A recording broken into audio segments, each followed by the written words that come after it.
제가 나주에 곰탕을 먹으러 갔는데 서로 원조곰탕이라고 해서 어디가 원조곰탕인지 분간을 할 수가 없어요. 지금도 궁금해요. 어디가 원조곰탕인지 궁금합니다. 우리가 원색적인 신자면은 사도행전의 그 신자들 우리가 생각을 하게 됩니다. 사도행전의 신자들은 정말 원색적인 신자였고 그 특징 중에 하나가 충성했다. 하나님 앞에 충성했다 하는 것입니다. 오늘 본문의 말씀은 예루살렘으로 올라가면서 예루살렘 장로들 초청해서 그들에게 사도 바울이 고별설교와 권면을 하고 있는 그런 말씀입니다. 바울사도는 본문에서 지난날의 삶을 회상을 하고 앞으로의 계획과 장래를 밝히는 그 말씀을 하는데 그 말씀 속에서 그 다짐 속에서 정말 하나님 앞에 충성된 일꾼이었다 하는 것을 보게 됩니다. 하나님 앞에 충성된 사람은 주님을 섬기는 그런 사람들입니다. 19절에 말씀한 것처럼 주를 섬긴 것과 같는데 섬긴다는 말의 어근은 종과도 같은 뜻을 가지고 있습니다. 그러니까 종이 되지 않고는 우리가 섬길 수가 없다 하는 것입니다.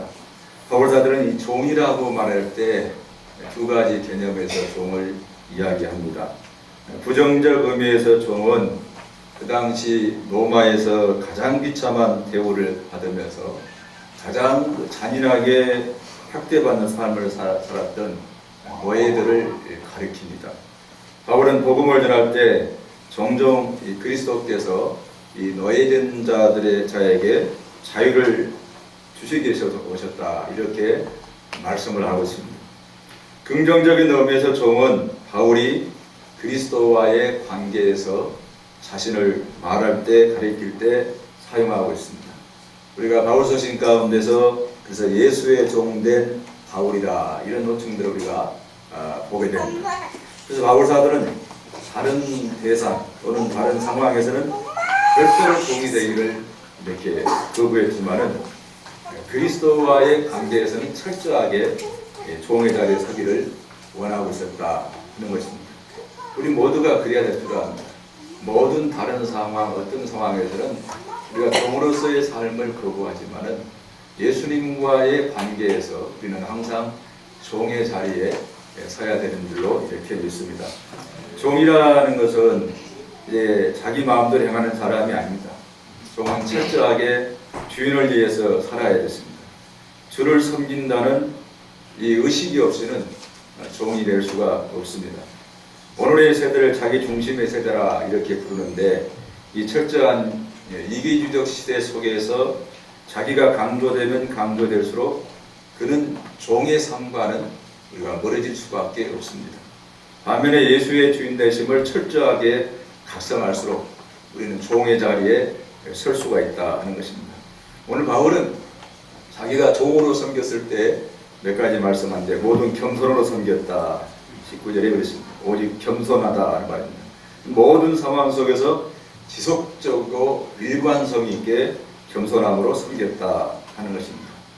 어떤 사람이 아무리 교회 안에서 효율적으로 사역을 한다고 해도 만약 그에게 겸손히 섬기는 자세가 없다면 사람들은 그의 사명을 받으려 하지 않을 것입니다. 우리가 교회 안에서 충성하고 섬기는 사람들의 왕만 보면은 섬긴다고는 하는데 여러분 겸손함이 결여돼서 그의 섬김이 빛이 나타나지 못한 경우들이 이렇게 많습니다. 그러므로 우리가 주를 힘써 섬긴 것은 굉장히 참으로 중요합니다. 왜냐하면 주의 일은 이런 사람들을 통해서 충성된 사람들을 통해서 하나님의 교회 안에서 이루어지기 때문에 그렇습니다. 그러나 이렇게 섬긴 것이 주께 정말 받아들여지려면 겸손함이 거기에 깃들어 있어야 된다 하는 것입니다. 하나님을 섬길 때 우리가 임직자로 또 교회 직분자로 직원으로서 하나님을 섬길 때 그 섬김은 겸손에 기초한 섬김이 될 때 하나님이 받으실 만한 아름다운 봉사가 될 줄로 믿습니다. 또 하나는 눈물로 섬겼습니다. 어떤 직업 의식 때문에 이 사역을 행한 것이 아니라 사도 바울은 눈물로 이렇게 호소하면서 복음을 전했다 하는 것입니다. 눈물은 영성의 척도입니다. 우리가 처음 하나님을 믿고 처음 직분 받을 때는 또 눈물도 있고 감동이 있는데 살다 보면 눈물이 우리 눈에서 메말르고 갈 수 있습니다. 눈물이 메말려 간다는 것은 우리에게 영성이 줄어들고 있다 하는 것입니다. 그래서 사도 바울은 눈물로 이렇게 섬겼다 그랬습니다. 또 하나는 시험을 인내하면서 섬겼습니다. 주님 앞에 헌신하려고 하려면 헌신을 시작할 때 우리 주변에 방해자가 등장을 하게 됩니다. 그렇다면 우리는 왜 주님께 충성하며 섬겨야 되는가? 주님이 먼저 우리를 섬겨주셨다 하는 것입니다. 마태복음 20장 18절에 인자가 온 것은 섬김을 받으려 함이 아니요 도리어 섬기려 하고 자기 목숨을 많은 사람의 대성물로 주려 함이다. 이렇게 말씀을 했습니다. 사도 바울의 삶은 예수님 잘 드러나 있습니다. 아니 예수님이 그를 찾아오신 것처럼 보입니다. 그래서 디모데전서 1장에 보면은 예수님께서 죄인을 구원하려고 세상에 임하셨다 하도다. 죄인 중에 내가 개수니라 이렇게 했습니다. 예수님의 섬김을 자기 삶에 잘 적용한 사람이 바울 사도다 하는 것입니다. 우리가 신앙생활을 하면서 교회 생활하면서 정말 예수님을 본받고 예수님의 삶을 우리 삶 속에 눈물 나게 오성도 인내하면서 삶에 적용하고 교회를 받들고 섬길 때 그 봉사가 꽃보다도 아름답고 향기가 나는 줄로 믿습니다. 그 삶 자체만 봐도 감동이 되고 눈물이 나는 것입니다. 두 번째 사도 바울은 이제 원색적인 신자의 특징을 보니까 심령의 매임을 받는 사람이다. 구성경은 심령의 매임을 받았다. 오늘 보면은 성령의 매임을 받았다. 이렇게 말씀합니다. 신앙의 고백은 입술로 고백하는 것이 아니라 심령으로 고백하는 것입니다. 다른 누들은 입술로 고백했지만 심령으로 고백하지를 못했습니다. 그러나 다른 제자들은 심령으로 고백하고 충성하는 모습을 우리가 볼 수가 있습니다. 마음에도 좋은 마음이 있고 나쁜 마음이 있다는 것입니다. 하나님이 싫어하는 마음도 있고 기뻐하는 마음도 있고 마음이 마귀에게 매이면 마귀가 좋아하는 일을 하죠. 우리 마음이 마귀에게 매이면 마귀의 좋은 일을 하고 마귀의 모습을 우리 삶에 드러나게 됩니다. 교회 안에서도 보면 누가복음 22장 3절에 보면 12 중에 하나는 가롯이라 부르는 유다에게 사탄이 들어가니 이에 유다가 대제장들과 성전 경비대장들에게 가서 예수를 넘겨줄 방도를 의논했다. 이렇게 말씀했습니다.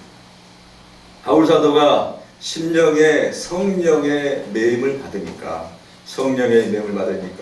22절에 말씀한 것처럼 앞으로 내가 가는 길에 무슨 일을 만났는지 내가 올라가는 예루살렘에서 어떤 일을 만났는지 그것을 상관하지 않고 바울은 성령의 인도하심을 따라서 예루살렘으로 올라가는 것을 우리가 보게 됩니다. 충성한 사람은 좋은 마음이 좋은 마음이요 좋은 생각을 가지고 그 일을 이루어가는 사람입니다. 우리 모두가 하나님 앞에 하나님의 직분자로서 우리의 마음이 성령의 매임을 받아야 될 줄로 믿습니다. 합리적인 생각이 아니고 이성적인 생각이 아니라 성령이 내 마음을 주장하셔서 성령의 주장하심에 이끌려서 우리가 교회에 봉사를 하고 성령의 인도하심을 따라서 교회를 섬겨야 될 줄로 이렇게 믿습니다. 바울 사도는 세 번째 사명의 충성을 다했습니다. 24절에 말씀한 것처럼 그는 사명을 위해서 목숨을 내놨습니다. 그 사명이 뭐냐? 복음 전파입니다. 하나님 말씀을 전파하는데 사명을 다하는 것을 보게 됩니다. 주 예수께 받은 사명, 이 일이 자신의 계획이나 어떤 사람이 시킴으로 하는 것이 아니라 주께로부터 받은 것이라는 강한 사명의식이 있었습니다. 오늘 임직하신 분들은 목사님을 통해서 세움받지만은 하나님께서 세운 귀한 직분자인들로 임직을 받은 사람들로 믿습니다. 하나님으로부터 내가 이 사명을 받았다. 성능교회 임직자로 하나님으로부터 이 사명을 받았다는 그 사명의식이 강해야 될 줄로 믿습니다. 그래서 힘들고 눈물 나도 주의 몸된 교회를 믿음으로 봉사하면 정말 하나님께 영광이 되고 귀한 사명이 되는 줄로 믿습니다. 바울은 스스로를 위해서는 자신의 생명을 조금도 귀한 것으로 여기지 않았습니다. 그의 생명은 자신의 즐거움을 위해서 세상적인 이로나 쾌락을 위해서 사용하지를 않았습니다.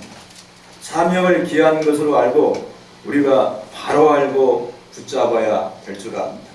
오늘날 사명에 충만하고 자기의 맡은 바 직분에 목숨 걸고 봉사하는 교회 일꾼들 보기가 드문 시대에 우리가 그러한 원색적인 이 사도행전의 신자들의 삶을 본받아서 그러한 삶을 우리가 살아갈 수 있기를 원합니다. 히브리서 11장을 보면 원색적인 신자들의 모습이 나옵니다. 그들은 조롱과 채찍뿐만 아니라 결박과 옥에가 치는 시련에도 충성했고 돌로 치는 것과 톱으로 켜는 것과 칼로 죽임을 당하고 궁핍하고 환난과 학대에도 충성했습니다. 이 말씀을 준비하면 저도 목사로서 이렇게 충성할 수 있느냐 물음표입니다.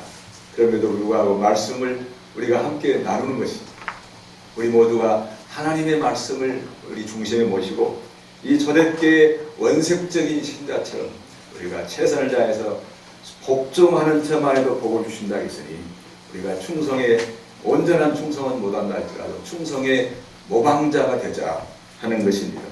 십자가의 영광을 알지 못하는 사람들에게 고난은 피해야 할 유혹일지 모릅니다.